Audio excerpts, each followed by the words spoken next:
Bismillahir Rahmanir Rahim. Welcome everyone to this event called Lady Mary and Christianity. I'll begin by a brief introduction to Pastor Mark Anderson and then introduction on his talk, and then he can get started.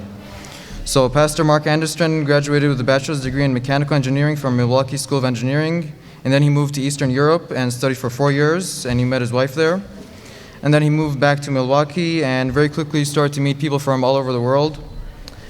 And then he graduated with a master's degree in Christian studies and has worked as a pastor in a church in Milwaukee and in University International Student Admissions and Advising. So his talk today is called A Life of Submission to God, Lessons from the Life of the Virgin Mary, peace be upon her, and her son, the day he was born, the day he dies, and the day he is raised alive.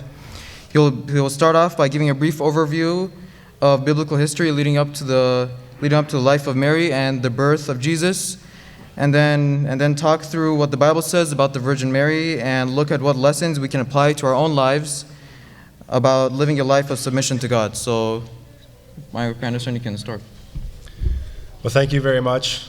It is truly a privilege and an honor to be here, and I mean that with all of my heart. When I was invited, it brought me a lot of joy for this opportunity to share with you. I just want to start off with a few general words of introduction. Obviously I am a Christian, I'm a follower of Jesus, but I'm not here because we're trying to convince each other one way or the other, but I really love the vision of this conference that we have an opportunity to learn from each other, to encourage each other, to challenge each other in our faith, and to grow in that honor and respect of each other as we seek to live out our own faith. There's one thing I just want to share a little bit about before I start, and just to kind of set the tone a little bit for our talk. And one thing is, as a Christian, I certainly am aware that Christians are far from perfect, and it saddens me a lot.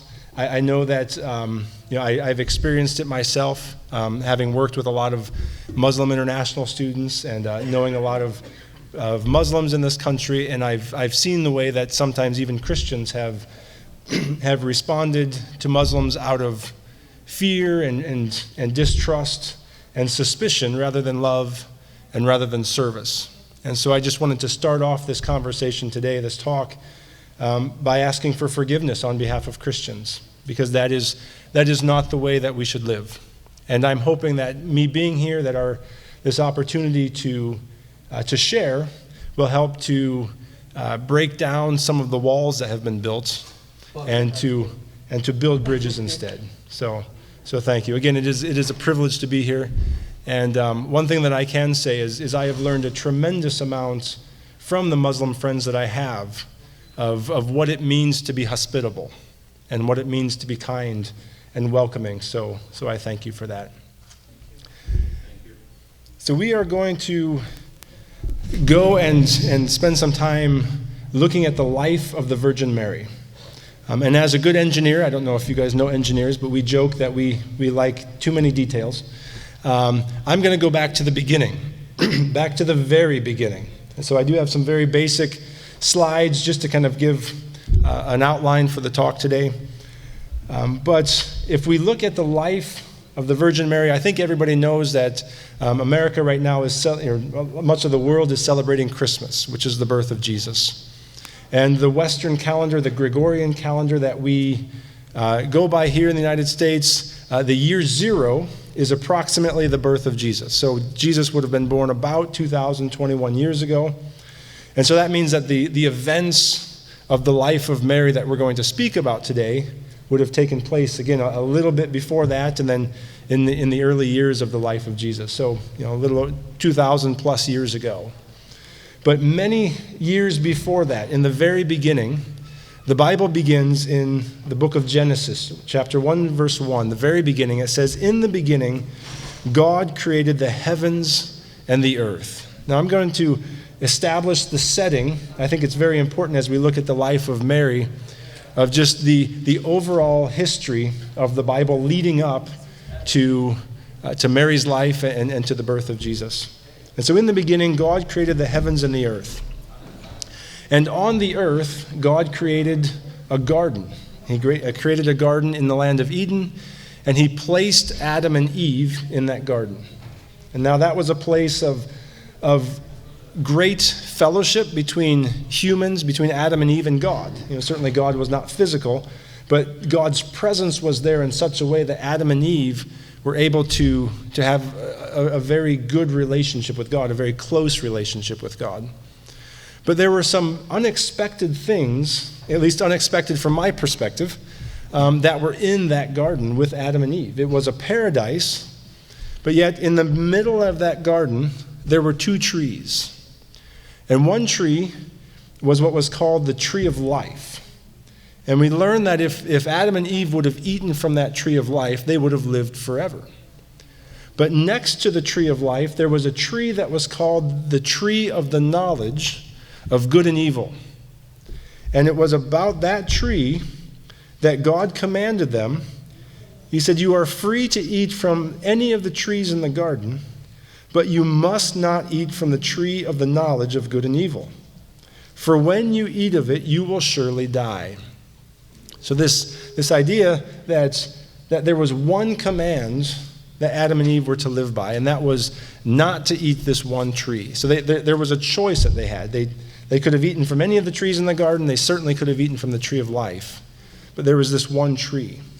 And there's something about this tree that when he says the knowledge of good and evil, it's not so much that they would have a textbook or an encyclopedia knowledge, but that they would have an experiential knowledge. So they would go from being in a paradise of the Garden of Eden to being in a world where they are experiencing evil, and death would be a part of that.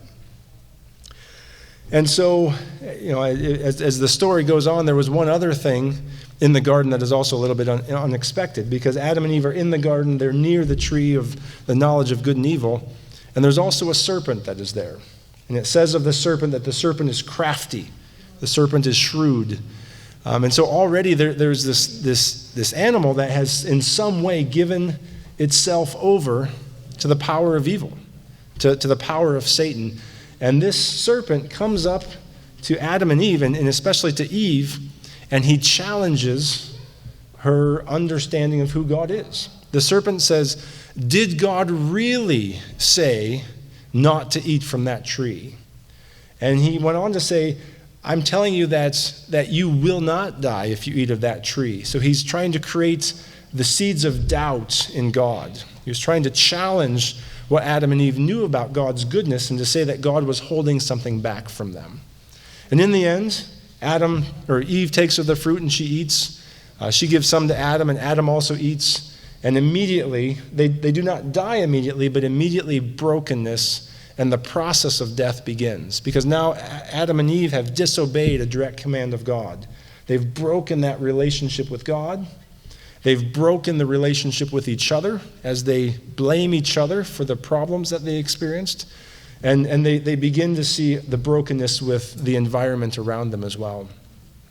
And so God finds them after they have eaten of the forbidden fruit, as we say. And he makes several statements. He tells Adam that no longer would the earth just simply produce fruit, but Adam would need to start working hard for his own food. He tells Eve that her pain in childbearing will increase. And then he says specifically to the serpents, he says, "Because you've done this, cursed are you above all the livestock and all the wild animals. I will put enmity between you and the woman, and between your offspring and hers. He will crush your head, and you will strike his heel." So enmity is this idea of hostility. And so here already, this is the very beginning of the Bible. It's Genesis chapter 3. There are only 3 chapters into the Bible. And already we went from paradise to paradise lost. But there's an interesting hint here where God says something about there's a descendant of the woman who is coming who will crush the head of the serpent. Now, I'm not sure what they understood right away, but over the course of time, as people continued to pray, as people continued to seek God, and to understand what was happening in this new paradise lost, they began to realize that God had a plan to undo the brokenness that humankind had done. And so there was this expectation that God would send somebody. Several centuries later, many years pass, and this expectation builds. And we meet another person in the Bible named Abraham. In Islam and Arabic, that is Ibrahim. And again, you have a man who has a special relationship with God. So God speaks with Abraham, and he gives him a command, and Abraham follows. Abraham is obedient. And God speaks a word to Abraham here on the screen in Genesis 12. The Lord said to Abraham, I will make you into a great nation, and I will bless you. I will make your name great, and you will be a blessing. And all the peoples on earth will be blessed through you. Now again, what does that mean that all the nations of the earth would be blessed through Abraham? And again, as people they continue seeking after God and seeking what is God doing, they're beginning to connect this with that first promise made to Adam and Eve, saying that certainly Abraham physically in and of himself would not be able to bless all of the nations, all of the people of the world, but a descendant would come through Abraham. And God makes a promise of that later. Abraham, until his very old age, did not have children. And God said, you will have children. And so again, this connection comes that God is going to send somebody who is going to undo the work of evil that Adam and Eve had led all of humanity in. So Abraham lived, according to biblical understanding, probably about 2,000 plus years before Jesus. So about a little over 4,000 years ago. And again, many, many centuries go by, and we come to another man named David, in Arabic, Daoud. And again, David, the Bible speaks of him as being a man after God's own heart. And God says to David, when your days are over and you rest with your fathers, I will raise up your offspring to succeed you, who will come from your own body. I will establish the throne of his kingdom forever. So again, certainly David had sons and daughters and kings after him, but there's another hint. What does it mean that a throne or a kingdom would be established forever? Certainly there's something beyond just what David was doing there, that God was making a promise that was beyond just the next king in succession to David. And so this idea of God sending somebody, of a Messiah, a Savior to come, it keeps growing. They're trying to understand what God is doing. Now, when David was king over Israel, again about 3,000 years ago, so about 1,000 years after Abraham, it was at the peak of its power and its size. And in the years after that, the 600 or so years after that, the nation of Israel largely turned away from God. There was a lot of unfaithfulness. There was a lot of idolatry. There was a lot of lack of faith in God. And the kingdom began to shrink until ultimately the kingdom was captured by other kingdoms, and it ceased to exist altogether. And so Israel lost their kingdom. And they lost their ability to worship freely as they had for so many years. And so for the 400 years or so before the life of Mary, it was a time of great confusion because people were trying to understand. As often happens when people go astray from God, they don't realize it. They often think that they're following God, but just little by little they get off the path until they've completely lost the direction. And so they were confused about what God was doing. They were remembering this idea that God was going to send somebody, but it was just hard to understand. And it was also a time when there was a lot of political corruption. There was a lot of corruption among the religious leaders. And to make matters worse, people began to appear saying, hey, I am the one that God has sent. And so these false messiahs began to appear, trying to lead people astray, trying to start political upheavals, trying to, in some cases, even cause war, just to regain the kingdom of Israel. And a quick point, we're going to have a question and answer session at the end, so if you have any questions, you can write them down and ask. Yep. And so that brings us to the time of the life of Mary.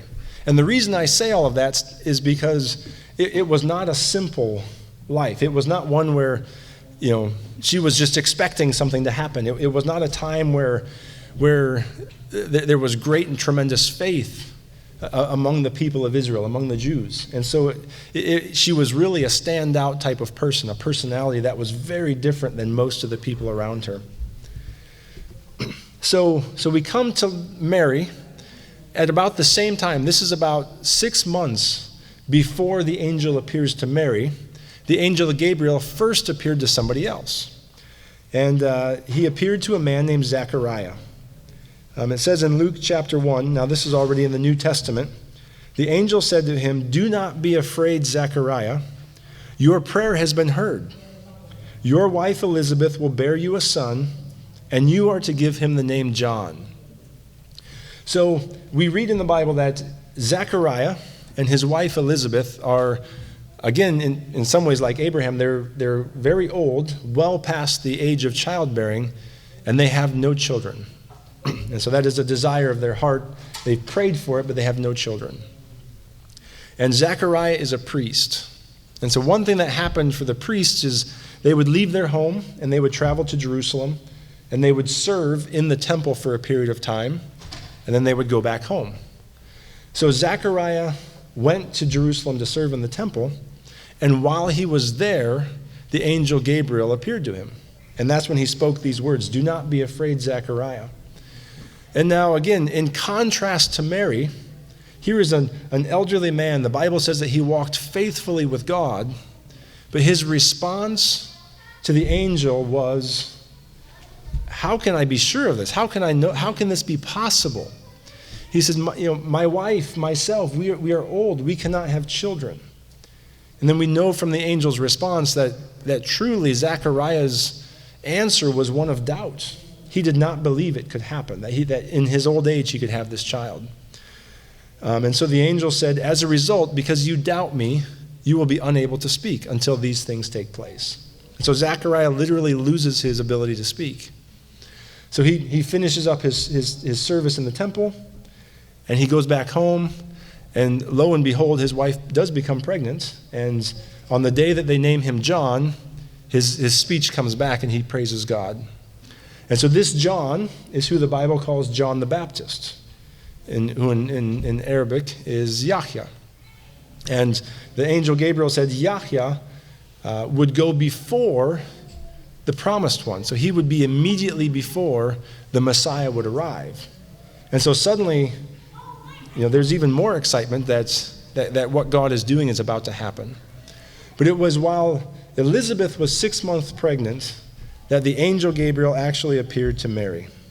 And so it says, in the 6th month, the angel Gabriel was sent from God to a city of Galilee named Nazareth, to a virgin betrothed to a man whose name was Joseph, of the house of David, and the virgin's name was Mary. So the angel appears to Mary, and I know that there's a lot of similar stories in the Quran, so you know the history. It's interesting, though, Mary does ask a question somewhat similar to that of Zechariah, because she says, how will this happen? Not out of doubt, but, I'm not married. I'm not in a position to have children. And that's when the angel explains to her that God would speak a word over her, and it would be a miraculous birth. It would be similar to that, maybe even of like an Adam and an Eve who were not born in a normal way. So Jesus would be born without a human father. And what we read is, I jumped ahead a slide. It says, the angel said to her, "Do not be afraid, Mary, you have found favor with God. You will be with child and give birth to a son, and you are to give him the name Jesus." And Mary responded, "I am the Lord's servant.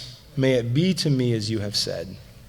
So I think that is familiar, and that now brings us up to the life of Mary and to the main part of our talk. Sorry for a very long introduction. But the main part of our talk then is, we see this example of tremendous submission in the life of Mary to God. This this willingness just to accept what God has for her. And so I want to share 3 either words or phrases that I think help us to understand what a life of submission looks like today.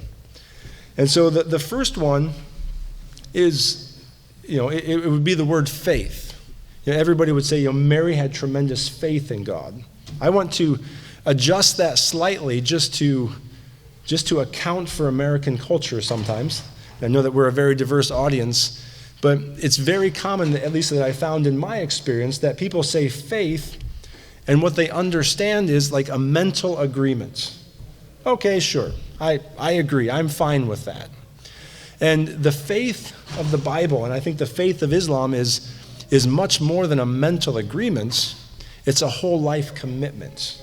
And so the book of Romans in the New Testament of the Bible would call it the obedience of faith. It's a mental acknowledgement that leads to a change of life. It leads to life action that is a complete commitment. So your life begins to follow the faith that you have. So I'm going to try to illustrate each of these 3 points. So bear with me. This is a common thing in the Christian churches. But I happen to be a runner. I like to run. And I've heard it said that the spiritual life can be compared to running a race.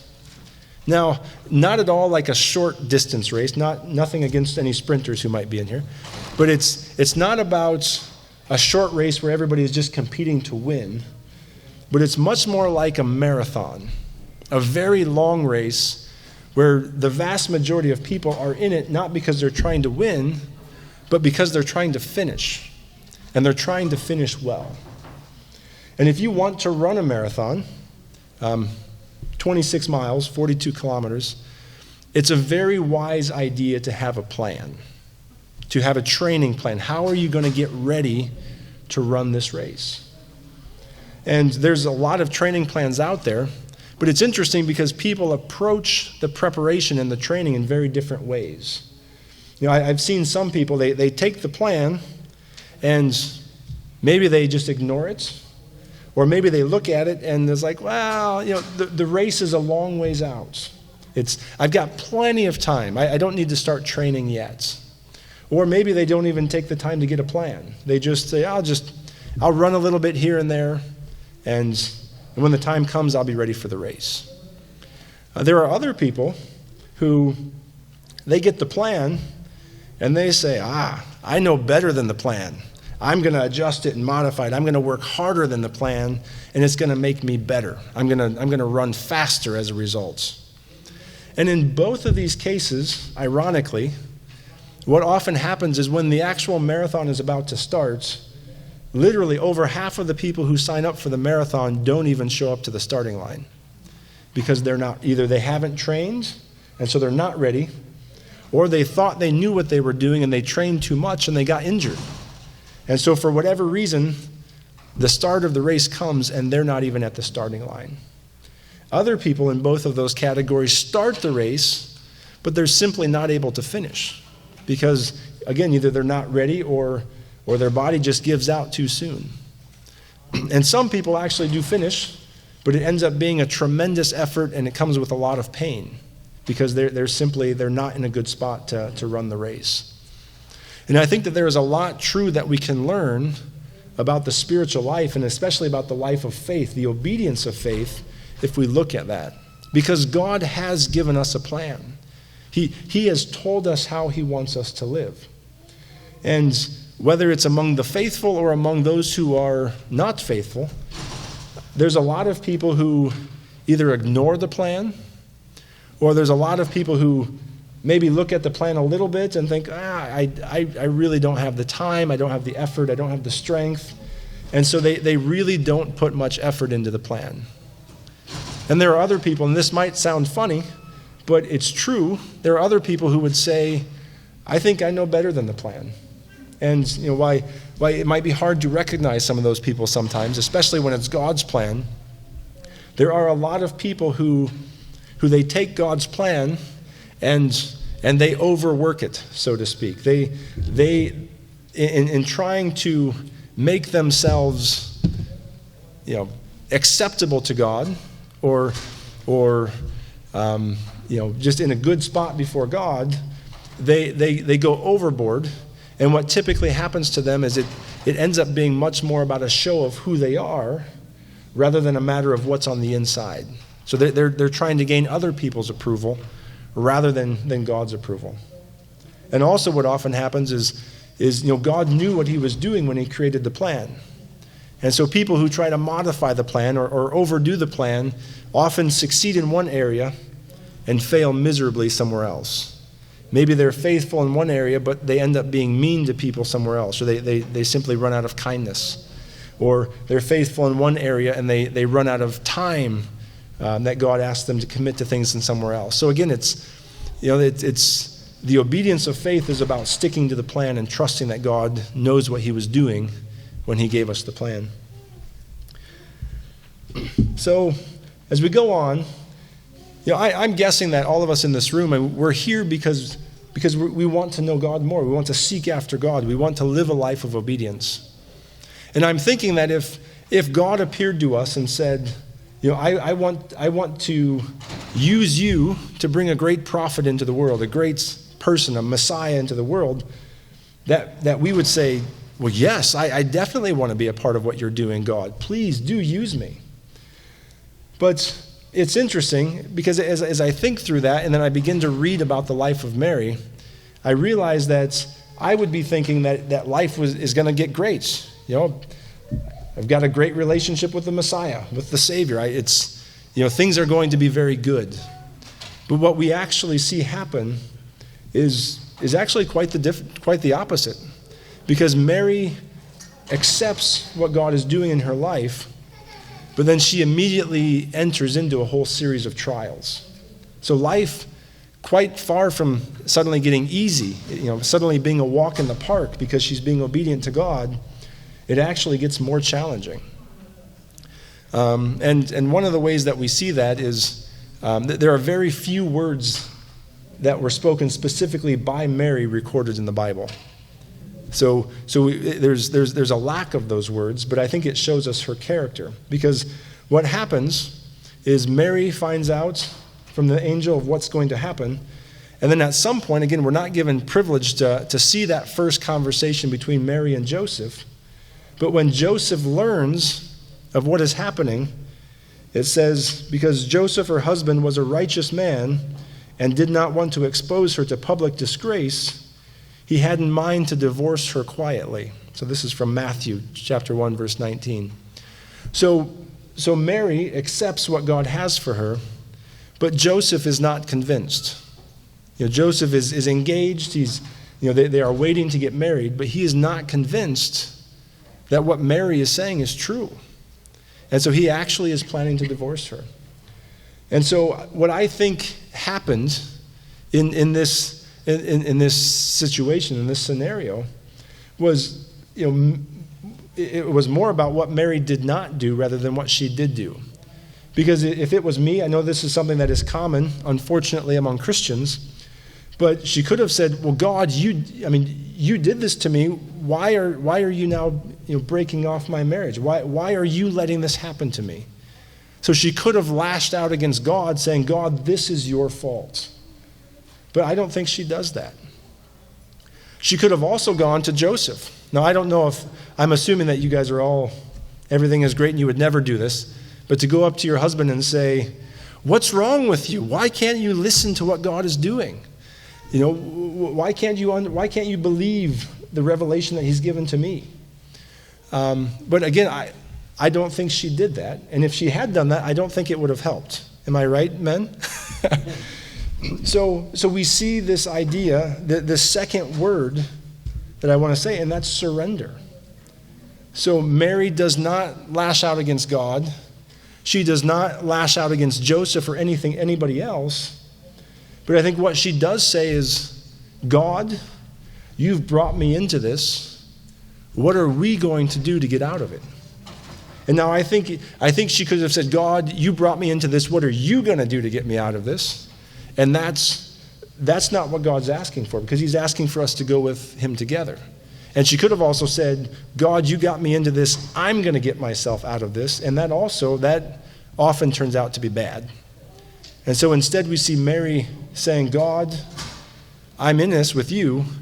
What are you going to do? How am I going to be faithful to what you're doing to see what's going to happen next? And that's exactly what does happen. It says that a short while later, the angel Gabriel actually appears to Joseph and confirms the message that Mary had shared and said that this is from God and that you are to take her home and she will have a son named Jesus. And so we see this idea of surrender. And so one more example about this aspect. So what does it look like to surrender today? So if life was like a car or a vehicle, now you can imagine your favorite vehicle, but if my life is like a car, I think a picture of surrender is, so to speak, letting God have the steering wheel. Letting God sit in the driver's seat, have full control of where he's going, full control of the gas and the brake. So God is directing my life. Seems simple enough. Well, I have 4 kids. And in Iowa, where I live, you can start learning to drive at the age of 14. And so my oldest is 15, so I've been teaching him how to drive. My 13-year-old wanted to be like his bigger brother, so I take him to a parking lot to show him how to drive. And then I have a 10 and a 6-year-old who would like to drive, but there's no chance. They're going to have to wait. But I'm a very experienced driver. And I've seen my kids, and I've helped other people learn to drive as well, and I can tell that they're getting too close to a curb, or they're getting too close to a parked car. And so I occasionally will gently reach out and grab the steering wheel and tilt it this way, tilt it that way, just to make sure that we don't get into an accident. And, and that works well because obviously I've got more experience than they do. But what does that look like if God's got the steering wheel?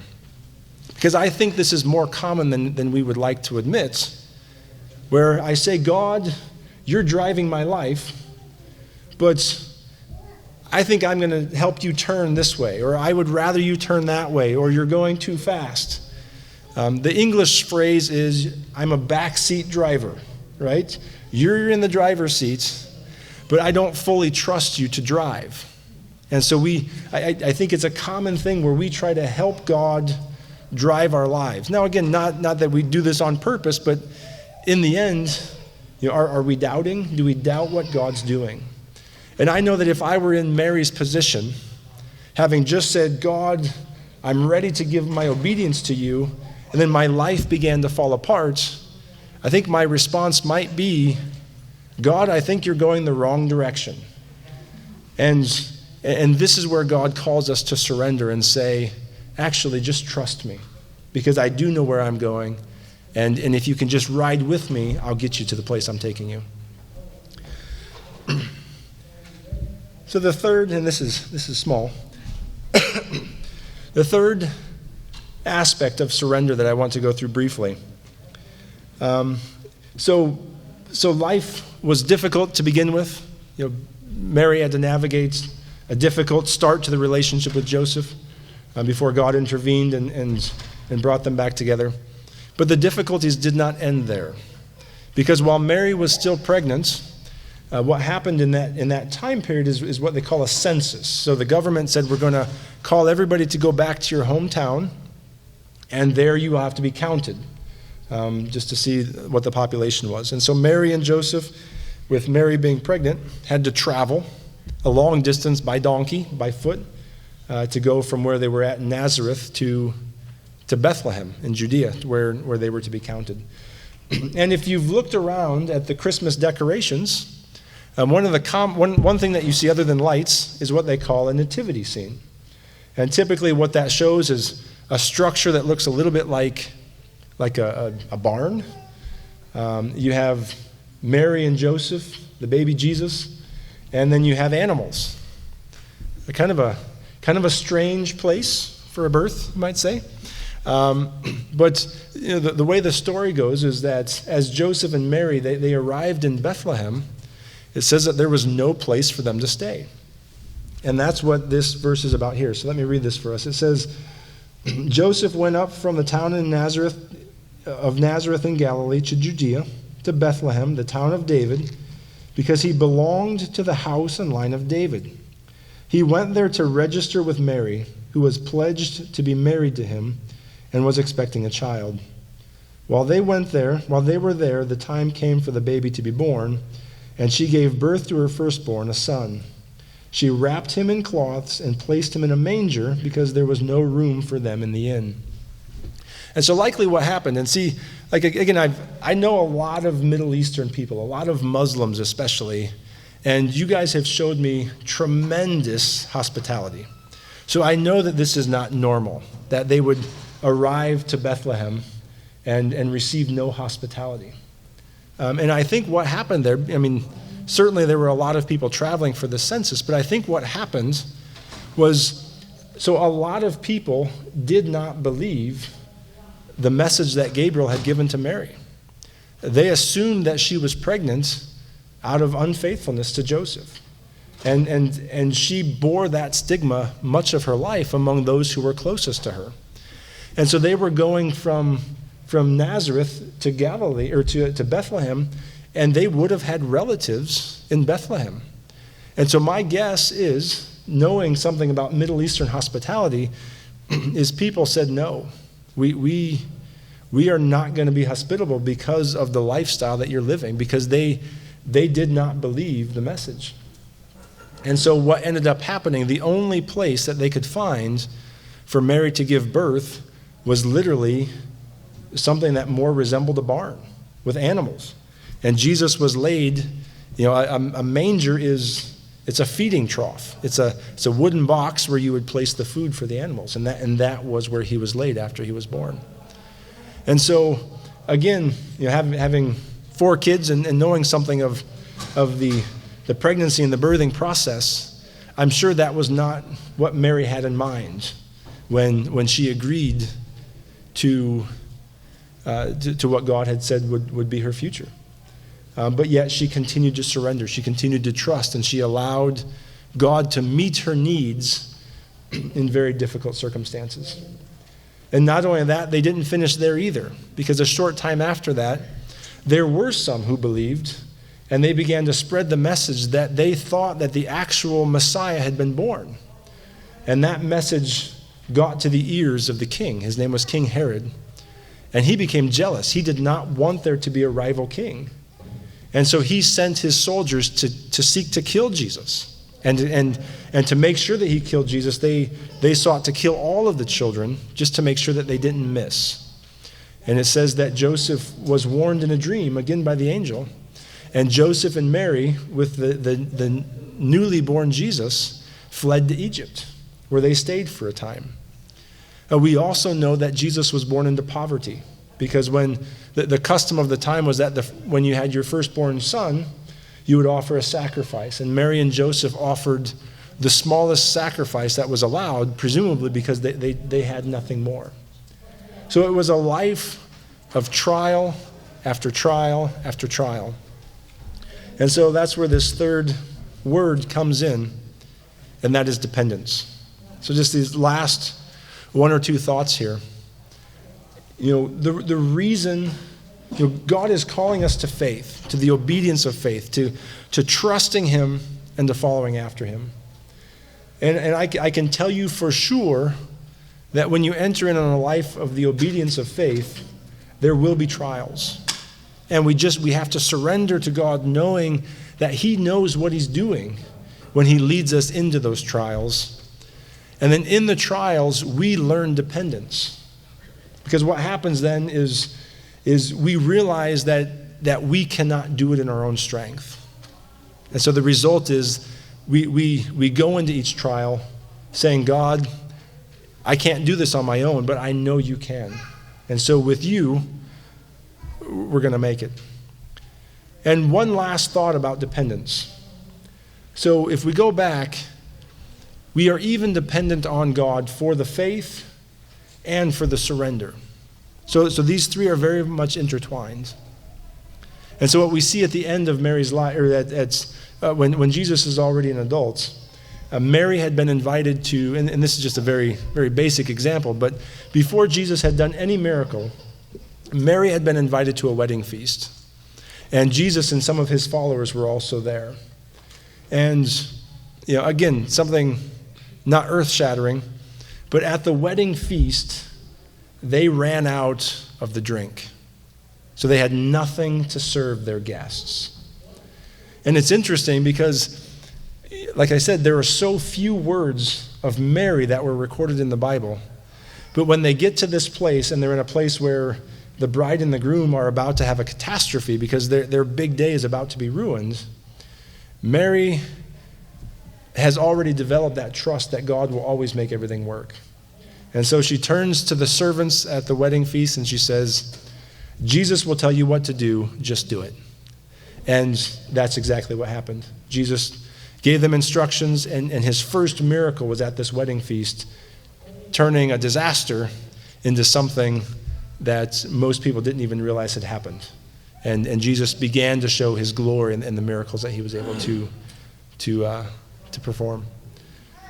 So my prayer for all of us is as we reflect on the Virgin Mary, and as we look at our own lives, that we will be encouraged to hold on to faith, that we will trust God in the surrender in the trials that we face, and that we'll learn to be dependent upon God, because only when we're dependent on God will we really be able to see his power at work in us and through us.